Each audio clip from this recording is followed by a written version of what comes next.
Today we're at the Woodward Dream Cruise, and it's a pretty long span. Yeah, it goes from Ferndale, Michigan, all the way to Pontiac, Michigan. Yeah, it's like one section of highway, the divided highway, and people cruise up and down. It's kind of a loop. So On Woodward, yeah. It's kind of a cool deal. So we're gonna go ahead, check out some of the coolest cars, because there's folks that of course are cruising, but then there's like all these like little side quests, and there's two events. We know of one, I think Chevy's putting on, one Ford's putting on at the other end. Yeah. Take a look at least some of the highlights, because there's a lot to see. The coolest part about this is all of these vehicles represent the individual that owns them in some way, whether they just love the style, or maybe they've had that car since they were a kid, or maybe them and their dad put it together.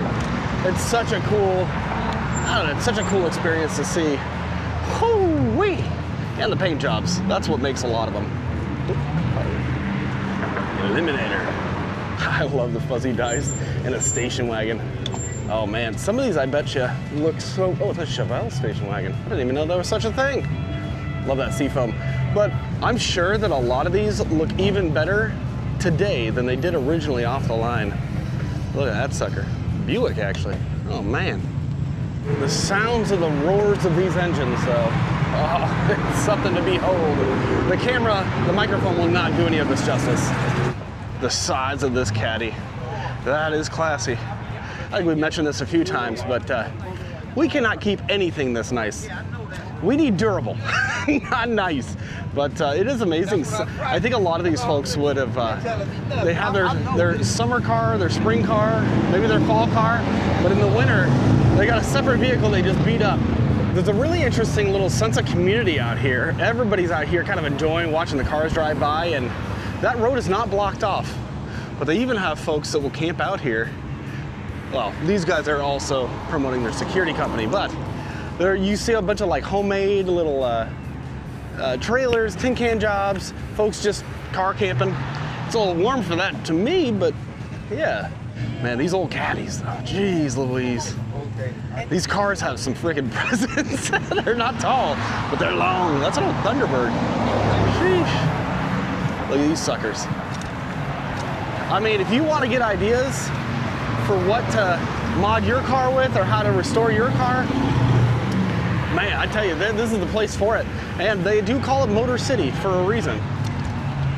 Mighty colorful through here.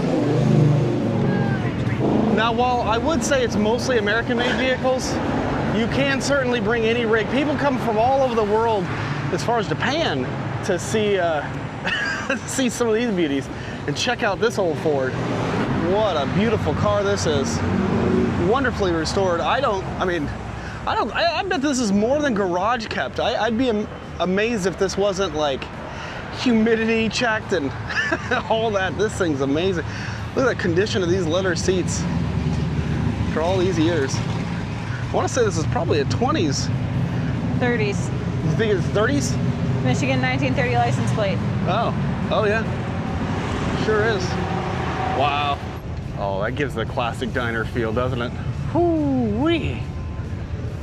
Also, I'll have to cut most of this out. I have a very limited vocabulary, and I'm trying not to drool and slurp on you.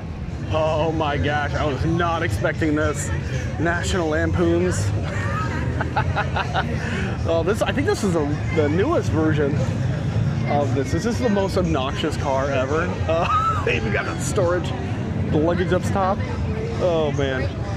I don't know why these goofballs they decided to double up on that's such a funny thing. Got this old sun gun and shitbox edition. Look at this sucker. Oh my goodness, that's awesome. That's ridiculous. And Wayne's World. He has a new little pacer from Wayne's World. I think these are famous for having like 2 differently sized doors. Let's see, the gap here. Man, this is a little tiny car. That's cool. And then they give you a luggage rack on this one. Adds up.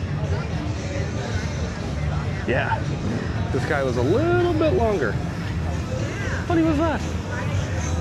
Goofy cars. Pacer X.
So this is the big old Chevy area here. We're in Birmingham. I usually don't care about Chevys.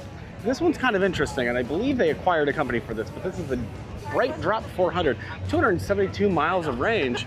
So these are gonna be new electric vehicle delivery vehicles, kind of like the Rivian that Amazon has.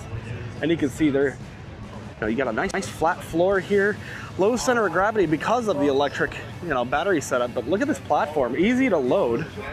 But I think even more interesting is how RV manufacturers will work with this, because I could see this being an easy platform to build off of. I like the drop door here. Oh, and you want to exit right through here, or you have your jump seat here, which is, I'm sure that the RV manufacturers will give a lot more than this. It's interesting how long the dash is, and I've got to say, these pillars up here are freaking massive. But for a delivery vehicle, this is pretty cool. Oh yeah, all the options here. Man, this is a Riviera. This is probably the most interesting in terms of line and classic aesthetic. A hot rod muscle car, just like, it's smooth, it's not trying too hard, the lines are as clean as can be. Look at this sucker. Whoo-wee! And initially I wasn't a huge fan of the way these came out, but I'm actually really liking it because it gives it a different side profile. A little bit of a cheek kind of appearance, but man, even coming through, look at that. Everything in here is meticulous. You can tell that this car was just thought out. Now these Corvettes, these type of lights would actually eventually be outlawed because they have to be permanent, right? But these are kind of a little polar bear and a husky in there. Man, oh man. It's a small interior, but tastefully designed. And here's another one with the top off for those that are a little more claustrophobic. Doesn't it feel like today's cars just aren't as thoughtfully designed? Like they just throw crap in there. Like, look at these. That's a big old steering wheel on that. I almost forgot to point out there. Turn signals there, way down there at the bottom.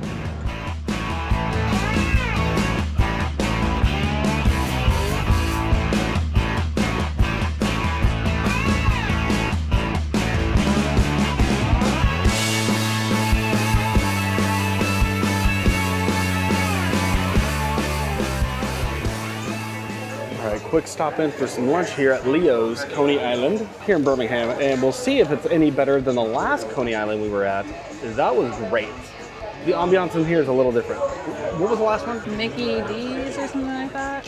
I don't know. It's not one of the normal ponies. I'll It's like a one-off pony. It's more like a diner. This is like a true pony. Yeah, we'll see which one's better because they both call each other. And there's no definition of what a Coney Island is. It can be literally anything, which is so strange. What is that, a chicken pita? Chicken finger pita. And a cheeseburger. Leo's versus Nicky D's. It's not Mickey D's, it's Nicky with an N. Leo's is like what I've always eaten. Not this particular Leo's, but Leo's in general. So I am partial to Leo's. Yeah, I would definitely go to Nicky D's. Way better. So we're here in Corvette Alley, and I feel like we should probably start making our way back south.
We've made it to Mustang Alley. So this is one of the Ford events down here.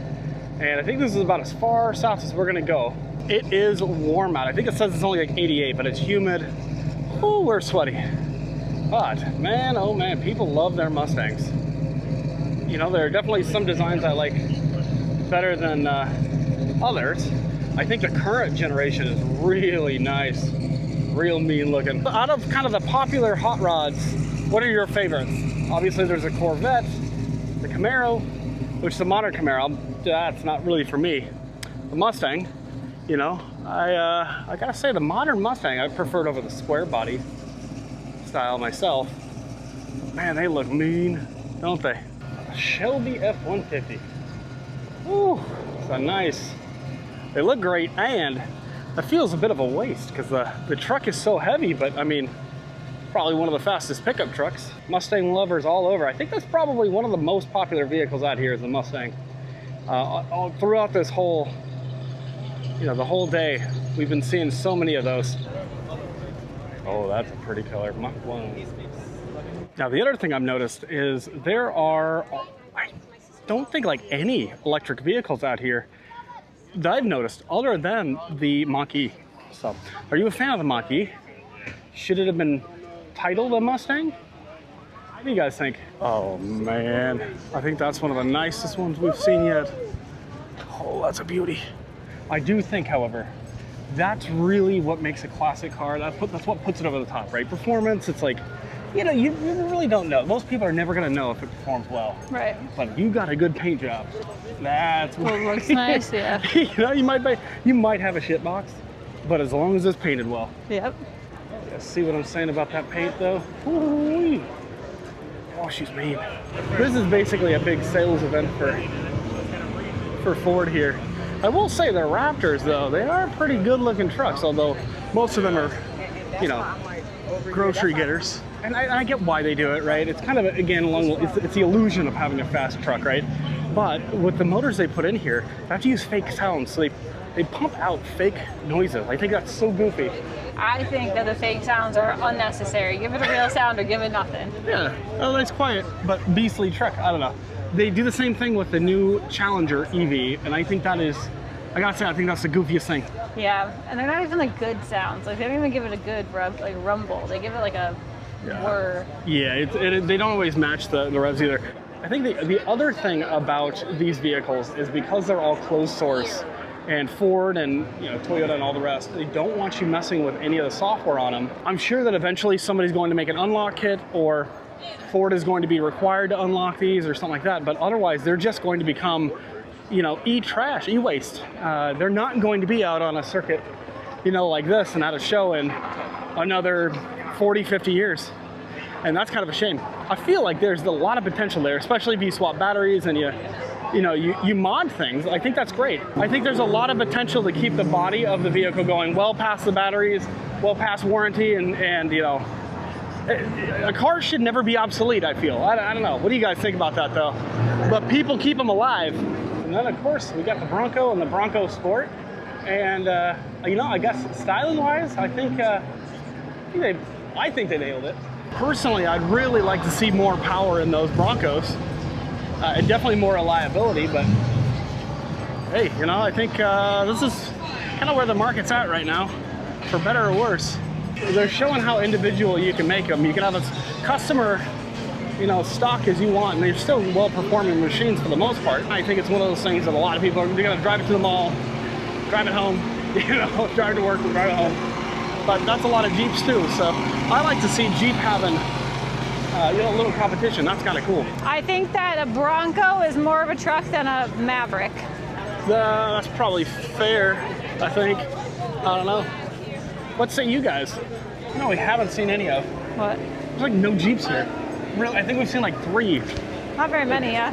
You'd think like Stellantis would have like a whole display here. So like Jeep Heritage or something like that. They might be down more towards Pontiac. Look how big the Broncos, I think this is the last gen Bronco before they killed them off. Look how big these were compared to these guys. Surprisingly large. Now that is a damn good looking Bronco. Sheesh. I feel like that generation is about what we should have. We would never take a new one off-road.